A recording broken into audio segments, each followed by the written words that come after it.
Welcome to Aqua Talks, where marketing meets bold, game-changing ideas.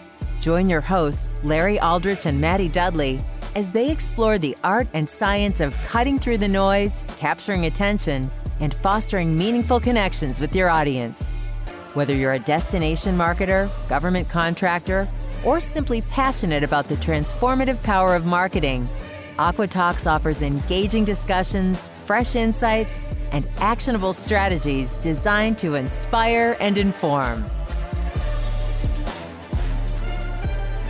Hello, and welcome back to Aqua Talks, a podcast where we get into all things marketing, whether you're just getting started out or you're a seasoned pro. We cover everything from travel and tourism to the federal space and private space. It is a podcast sponsored by Brentsis Technology, and I am joined by my co-host, Larry Aldrich. Hello, today. my name is Larry Aldrich. I'm the president and CEO of Brentsis and Aqua Marketing Communications. Today we have a guest with us again, Chip Futch, our intelligence officer. He's back with us for a great conversation from the eTourism summit that we just attended a few weeks ago. Before we get into that, before we get into that, we'll have a little bit of conversation, but I'm really looking forward to diving a little deeper into that with Chip. Okay, Chip. So in the vein of eTourism Summit, let's get into all things marketing and technology. Let's do that. Glad to be back. Everyone's going to get sick of seeing me on here, so hopefully the listener numbers don't go down too much. Coming back from eTourism Summit, a lot to take in. You're seeing a lot of new MarTech, seeing a lot of expanded MarTech. Joking with Larry, we were talking about the other day that we should probably put a swear jar here for every time we say AI. That you have to drop in a. I like that idea. An AI token request or something, a coin of some sort.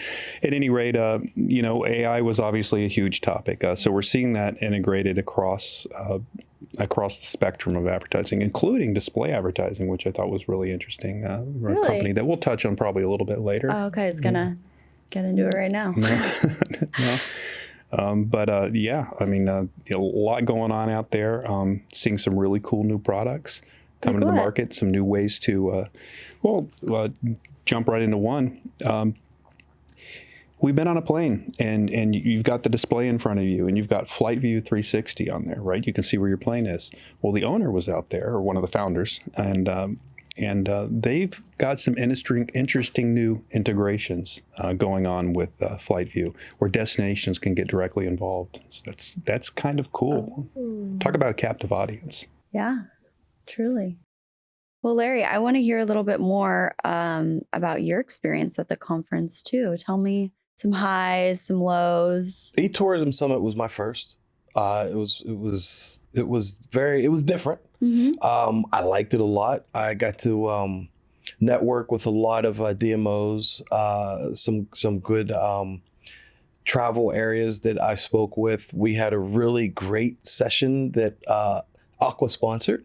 Oh. And it was Voices of Change, and we had a really great panel, and part of that panel was Rachel Cavello, part of that panel was Danielle Cabrera, and Maria, I don't want to pronounce her name wrong, but we'll go Straczynski.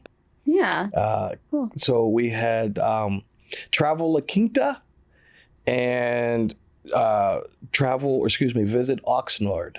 Yes. Yeah, two and then, Rachel Cavello was with Outcoast, and we had a really good conversation. We got a lot of, after that discussion, we continued that discussion out in the hallway. Mm-hmm. We had a lot of other destinations that came up to us and continued to have that conversation, and we'll continue to have that conversation. Awesome. As we move on. So the eTourism Summit was a great summit, actually. I was invited back for a special eTourism event going on in DC in August. Fran and I are going to attend that. Fran Viccaro's our vice president and strategic and client communication. So we'll be at that next eTourism Summit coming up in a few months. I believe it's beginning of August. They only allowed 2 of us to go to that one, and I know Chip was ready to go and a few other people were ready to go, but we've definitely be doing more of the eTourism summits I believe, I don't know where the next one will be, the bigger one next year, but we'll definitely have Aqua will have a bigger presence at that one. I know you wanted to go to the last one at the last minute, and there were a few of us, a few other Aqua people that wanted to be a part of that eTourism Summit. So we'll get more of a crew there next year. Awesome. So we dived into new tech earlier a little bit, but Chip, let's get into it. All right, let's go.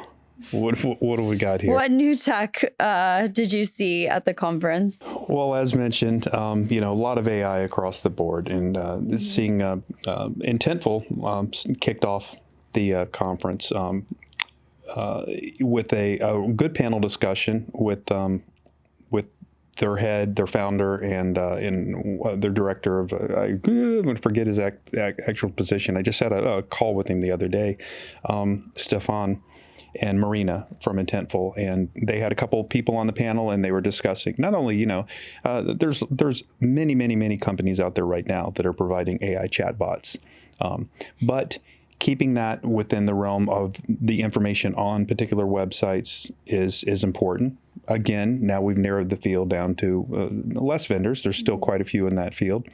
But also the ability for them to deliver display ads where you can interact directly with a chatbot and get back to a website, I thought was pretty cool tech.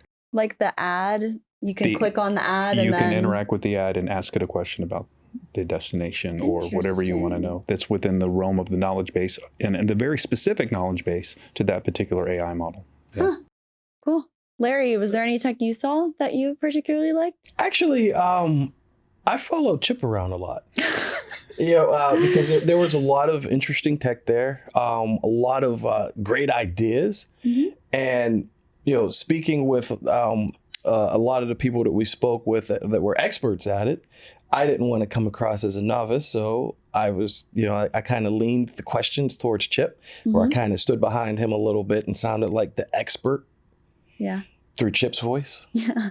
Trying to ventriloquist, yeah. Yeah, no, it was a team effort. I mean, Larry was, come over, meet this person, and then, just starting those discussions and hearing a lot of great, it's still decompressing after a couple weeks, taking in the information. Right. And I want to get a little bit more too into the panel that we hosted. So I don't think Larry mentioned this earlier, but it was about inclusive marketing and how to market towards smaller communities, right? Yeah, voices of change, amplifying marginalized communities in your marketing.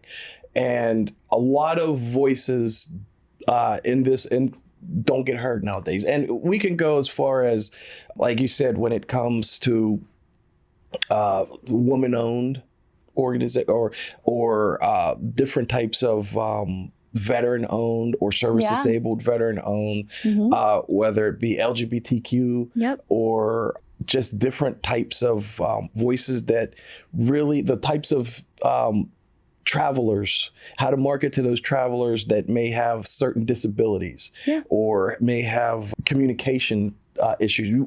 We want all of those travelers to get to these destinations. We want to reach out to everyone.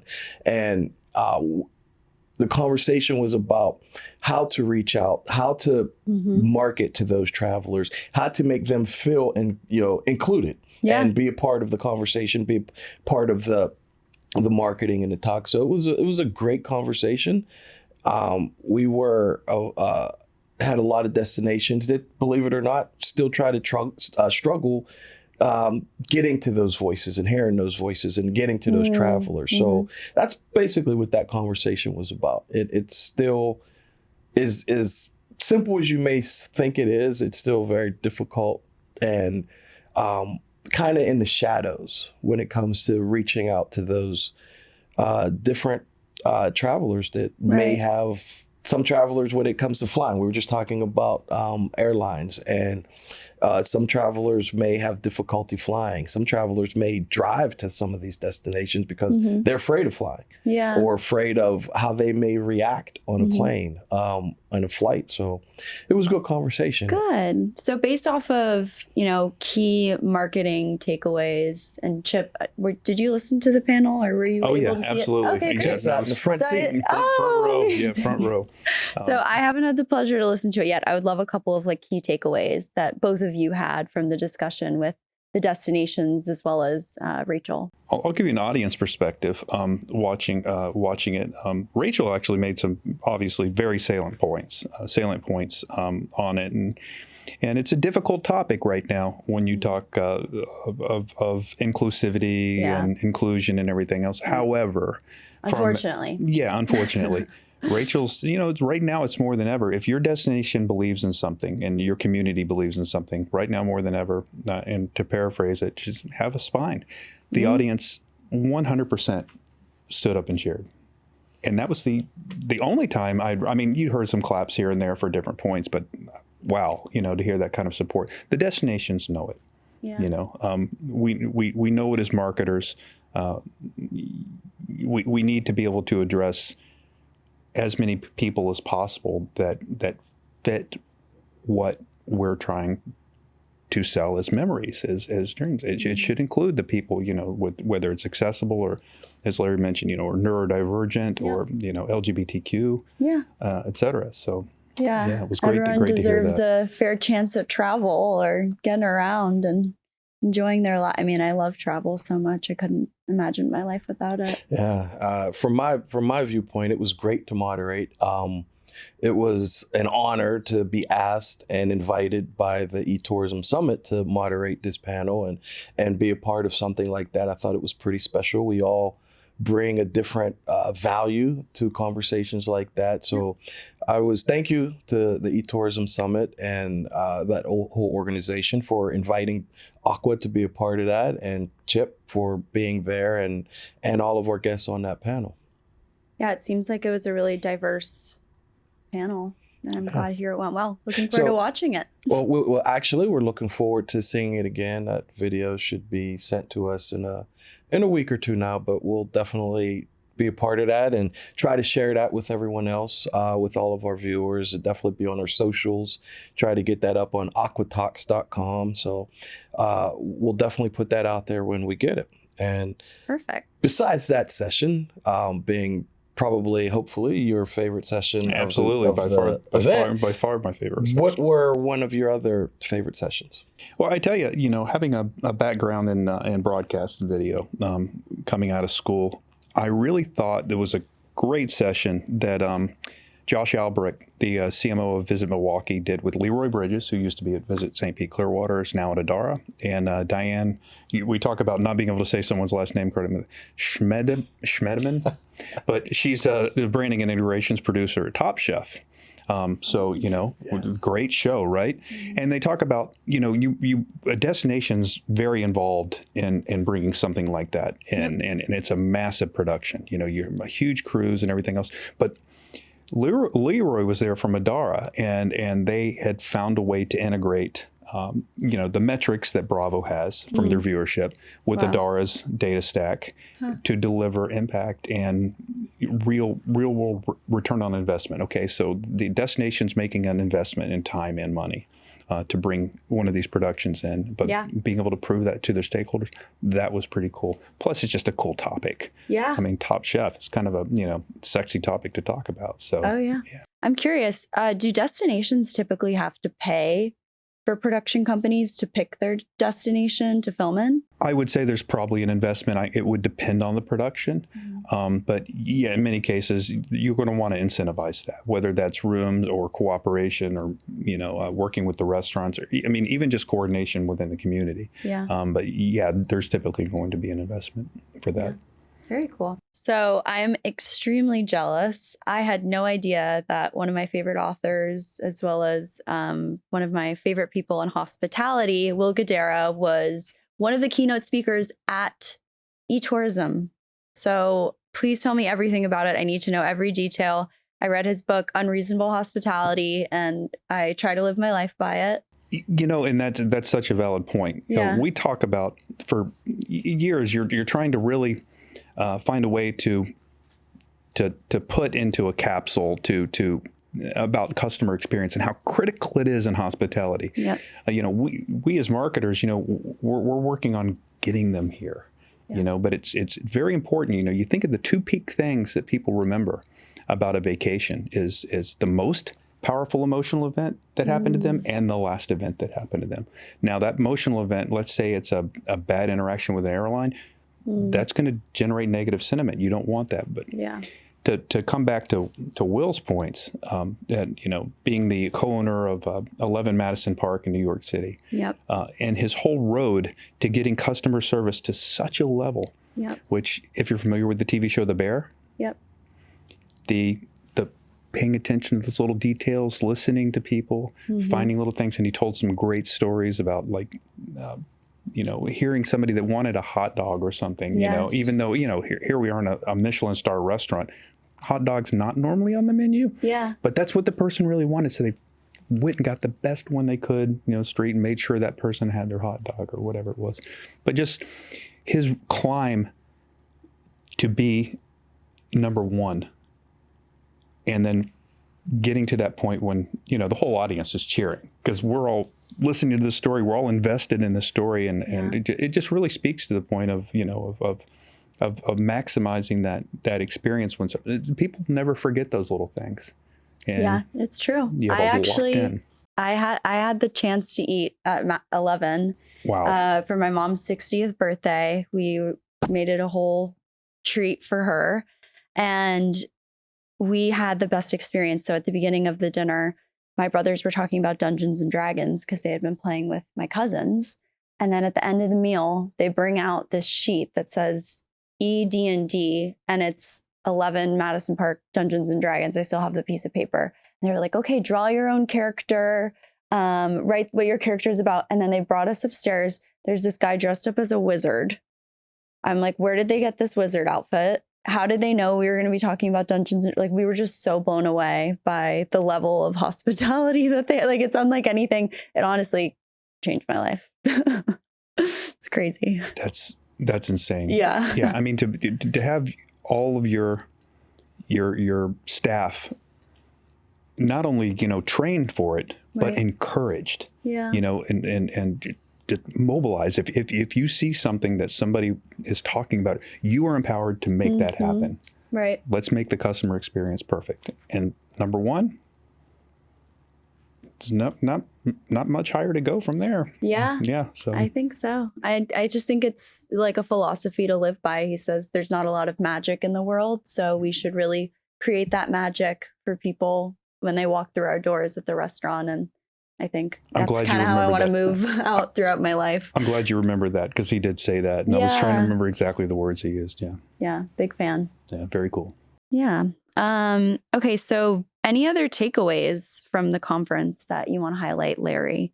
I would definitely say the networking aspect of it, being in the business that we're in, building relationships, networking. It was a great opportunity to network with destinations and other organizations that work with destinations around the country, around the world. I mean, there were a few that were there. I believe some came as far as the Middle East. Mm-hmm. So networking with a lot of different destinations and organizations that we continue to partner with and work with to bring the best possible marketing opportunities and solutions to challenges for our destinations was a great takeaway, I believe. I'm always walking around looking at trying to meet people to market with, to network with, to build relationships with in that organization and in that industry, to include the different industries that we work in. So that was a big takeaway for me. How about you, Chip?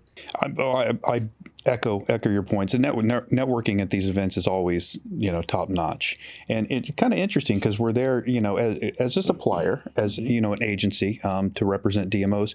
But we are also always looking at that new shiny thing, Yeah. the MarTech. So it was great to spend some time with some people there, like the folks at I keep wanting to say Akima. Adara? No, not Adara. Azira, excuse me. They sure all sound alike. Luis is going to kill me. Got to know him really well. A great data provision company. And, and also a shout out, I wanted to mention Sharitha Bell from the Atlanta CVB and Donald Wiley Jr. from Visit Baltimore. They did an incredible job as hosts throughout the conference. Nice. Great energy. Even on those mornings after those late night social events, they brought it 100%. Amazing. I was going to say, it's Vegas, and you can't speak about Vegas without talking about the parties. Yes. What do you guys do for fun? They did a great job entertaining us.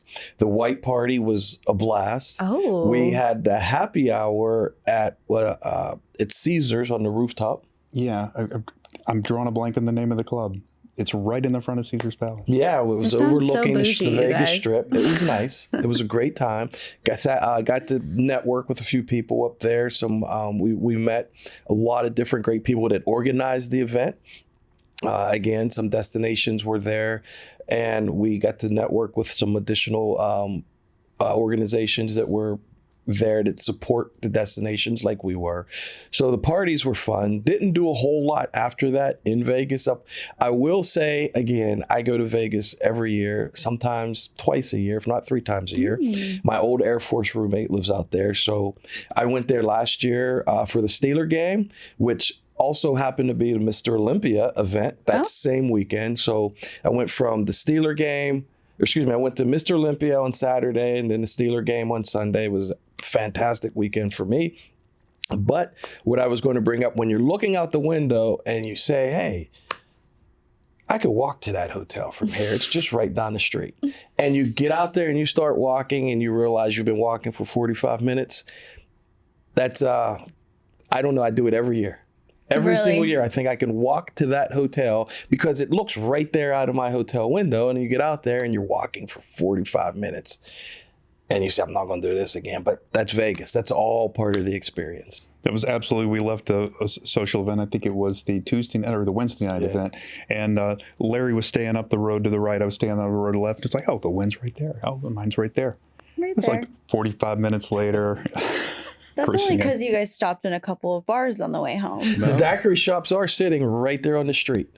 Like, hey, let's stop and grab a daiquiri, put an extra shot of something in there. Some high octane. Yeah, put some high octane in there with that kiwi. These are all combinations that I'm not familiar. I've never been to Vegas.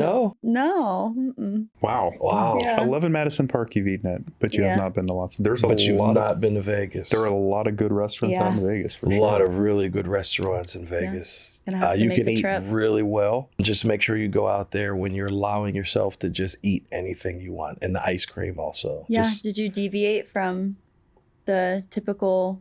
My cheat meal? Yes. My cheat meal lasted about 3 or 4 days. Amazing. You deserve it. Yeah.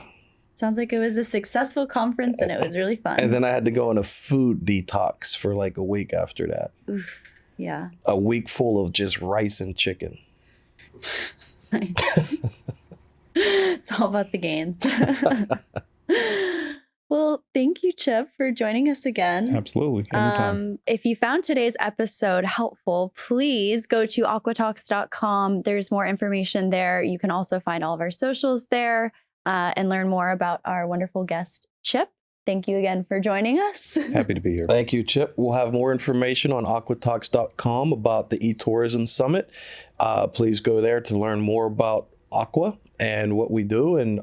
And as we have different guests like Chip, our intelligence officer with a wealth of information, please reach out to us, aquatalks.com. You've been listening to Aqua Talks, where marketing innovation takes center stage with bold ideas and actionable insights. Ready to take your strategies to the next level? Visit aquatalks.com to book your free consultation and explore resources that empower you to thrive in today's fast-paced marketing world. Until next time, stay bold, stay inspired, stay imaginative.